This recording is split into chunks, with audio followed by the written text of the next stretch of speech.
Welcome students, welcome to my channel BPEd classes. मैं विक्रम कुमार। आज हमारा टॉपिक है डिस्कशन के लिए या फिर पढ़ने के लिए, वो है इंडियन ओलंपिक एसोसिएशन।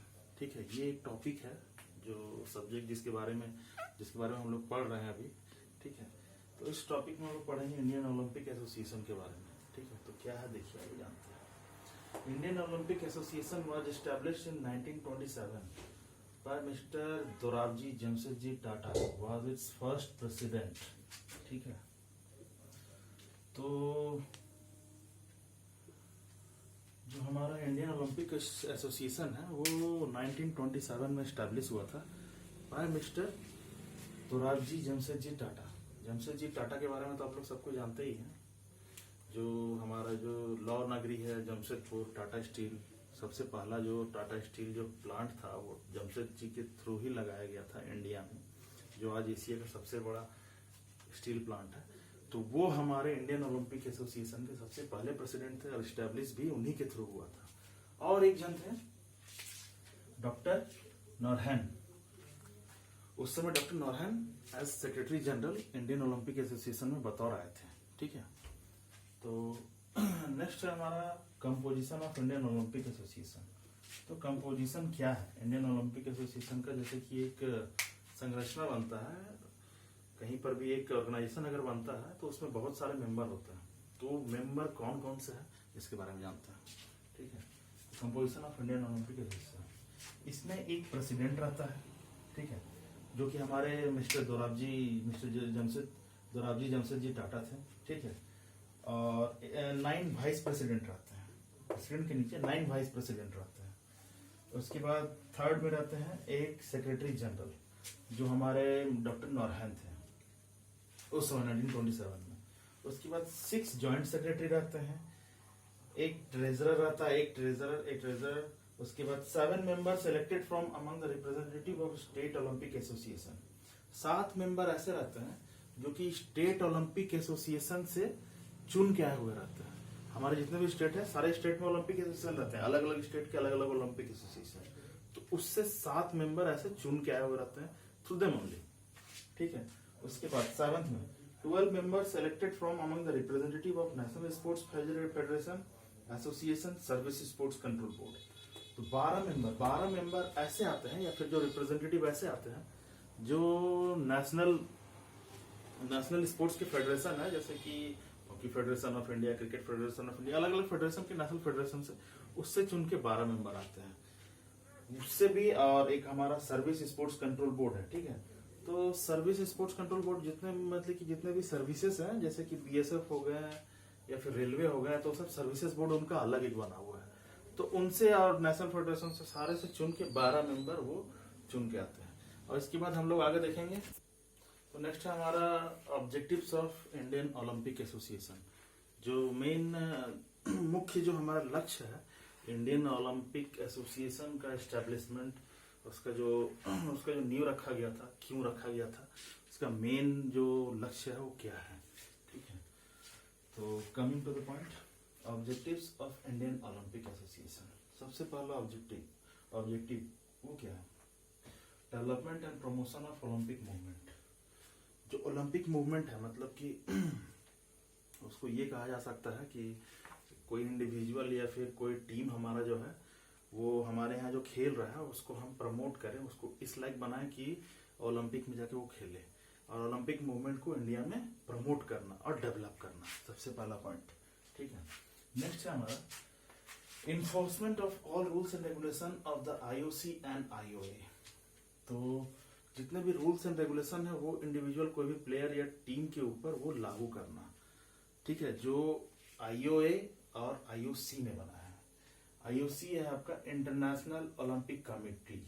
ठीक है, और आईओ है Indian Olympic association. Indian Olympic association है वो भी एफिलेटेड है इंटरनेशनल ओलंपिक कमेटी से।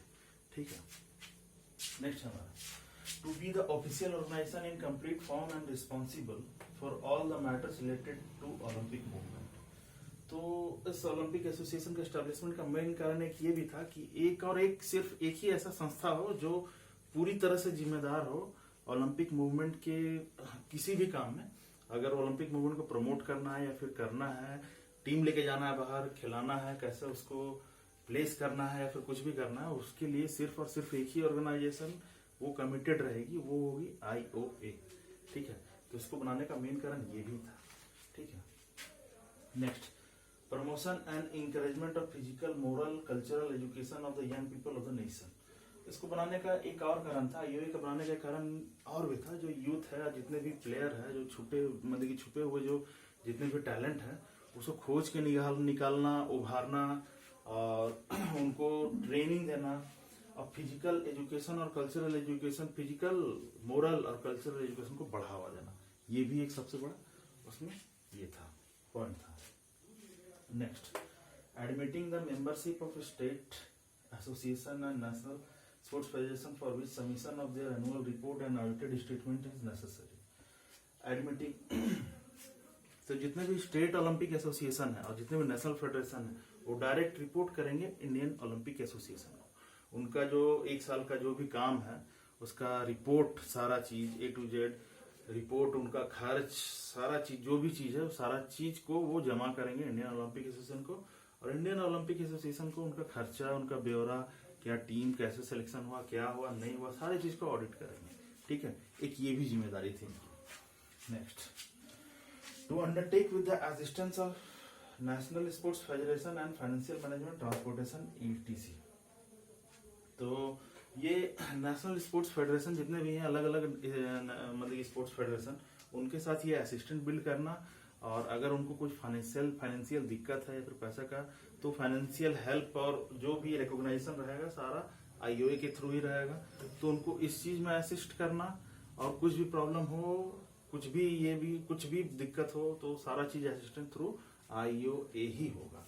ये भी एक था सबसे बड़ा पॉइंट। ठीक है, फाइनेंशियल मैनेजमेंट एंड ट्रांसपोर्टेशन, आने जाने के लिए, सुविधा के लिए, जो गाड़ी है, घोड़ा है, कहाँ जाना है, अगर कोई फेडरेशन कहीं बाहर जाना चाह रहा है तो उनका जो मूवमेंट होगा, तो फाइनेंशियल इंक्लूजन जो होगा वो कैसे होगा, और वो जाएंगे तो कैसे जाएंगे, थ्रू फ्लाइट जाएंगे, ट्रेन जाएंगे, बाय शिप जाएंगे, कैसे जाएंगे, सारा मतलब A to Z सारा चीज थ्रू IOA ही होगा।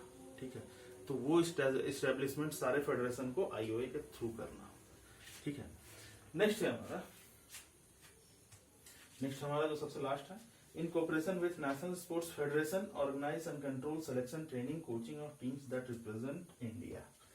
तो नेशनल स्पोर्ट्स फेडरेशन और स्टेट फेडरेशन के थ्रू उनका एक ये भी काम था कि जितने भी नेशनल फेडरेशन हैं और स्टेट के जो अलग अलग एसोसिएशन हैं, उनके साथ मिल के ट्रेनिंग देना, जितने भी प्लेयर हैं, इंडिविजुअल प्लेयर, उनको ट्रेनिंग देना, या फिर कोई टीम है उनको ट्रेनिंग देना, या फिर उनको असिस्ट करना या कोचिंग देना। कोचिंग देने के साथ वो ओलंपिक मूवमेंट में कैसे हिस्सा लेंगे, क्या करेंगे, सारा चीज ये दारोमदार वो नेशनल फेडरेशन के थ्रू और स्टेट ओलंपिक एसोसिएशन के थ्रू करेंगे। ठीक है, ये एक जो है हमारा आखिरी सारा चीज था, और उसमें यही भी था कि कैसे ऑर्गेनाइज करना है, सिलेक्शन कैसे होगा, उनका ट्रेनिंग कैसे होगा through national sports federation and state, मतलब ये स्टेट का कमेटी रहेगा वो सारे के थ्रू। तो ये था हमारा इंडियन ओलंपिक एसोसिएशन का सारा ऑब्जेक्टिव।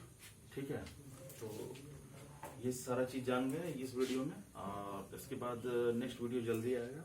प्लीज लाइक कीजिए, कमेंट कीजिए, शेयर कीजिए और सब्सक्राइब कीजिए मेरे चैनल को BPED क्लासेस, और वीडियो BPED के बारे में जानने के लिए आगे और जो है आगे और टॉपिक्स के लिए। ठीक है।